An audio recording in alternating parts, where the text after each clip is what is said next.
O Concello de Quiroga asina un convenio coa Confederación Hidrográfica do Miñosil, encamiñado a revalorizar Montefurado, un lugar natural e arqueolóxico cun notable valor paisaxístico e xeolóxico, amparado pola declaración de Ben de Interese Cultural da Paisaxe da Ribeira Sacra e peza fundamental do Xeoparque Mundial da UNESCO Montañas do Courel. O lugar escollido para levar a cabo a firma foi o Miradoiro dos Anguieiros, dende onde se divisa o túnel de Montefurado e boa parte deste territorio.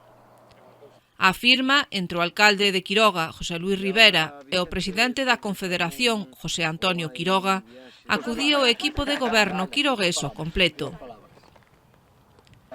Con este convenio materialízase a petición que dende as áreas de Cultura e Turismo, baixo mando de José Luís Rivera e Vicente Parra, respectivamente, fixeran ao presidente da Confederación en outubro do 2023, para buscar un novo enclave con fácil acceso dende o que se poida ver a boca de entrada do túnel romano,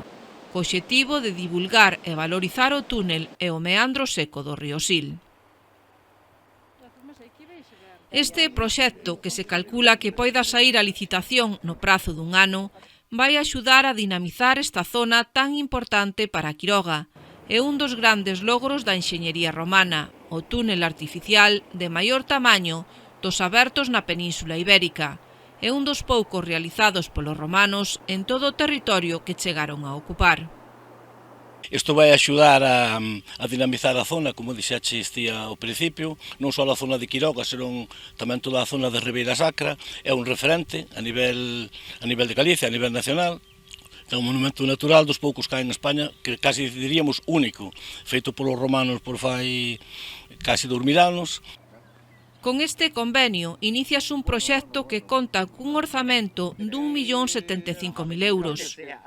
O 90% aportado pola Confederación e o 10% polo Concello de Quiroga. E dentro do que se realizará un sendeiro de 4 kilómetros, un miradoiro, unha pasarela sobre o río Sil e un centro de interpretación e recepción de visitantes nun terreo xa adquirido polo Concello quirogués. Con esta actuación de 1.075.000 euros, dos cales o 90% pon a Confederación Hidrográfica e un 10% o Concello, pensamos valorizar, potenciar este atractivo patrimonial e basicamente o vamos a facer en base á elaboración de un sendeiro de aproximadamente 4 kilómetros,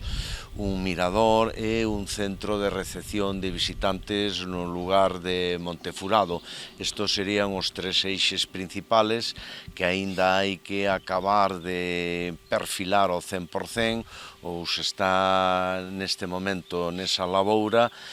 dado que hai un proxecto polo medio, o proxecto ainda non está rematado. Con este convenio dáselle salida oficial ao proxecto, que será o que determine os detalles deses tres grandes eixes que son o sendeiro, o mirador, unha pasarela tamén sobre o propio río e o centro de recepción de visitantes ou de interpretación que estará no lugar de Montefurado, e estas actuacións, en definitiva, son para sacarlle máis esplendor, para valorizar, para visibilizar este elemento patrimonial tan importante. Unha vez realizadas as obras pola Confederación Hidrográfica Miñosil, todo pasará a ser propiedade municipal, polo que será o Concello quen se encargue do seu funcionamento e mantemento. O presidente da Confederación anunciou tamén que, en paralelo, esta institución, que depende do Ministerio para a Transición Ecolóxica e o Reto Demográfico, vai poñer en marcha outro convenio coas universidades da Coruña e de Salamanca para facer un estudo sobre a situación da montaña de Montefurado, para obter un diagnóstico da súa saúde xeolóxica. En paralelo, vaise poñer en marcha outro convenio, esta vez non é co Concello de Quiroga, pero que vai a revertir neste punto e neste enclave tan importante que é unha investigación científica da Confederación Hidrográfica en convenio coa Universidade da Coruña e coa Universidade de Salamanca para ver a característica,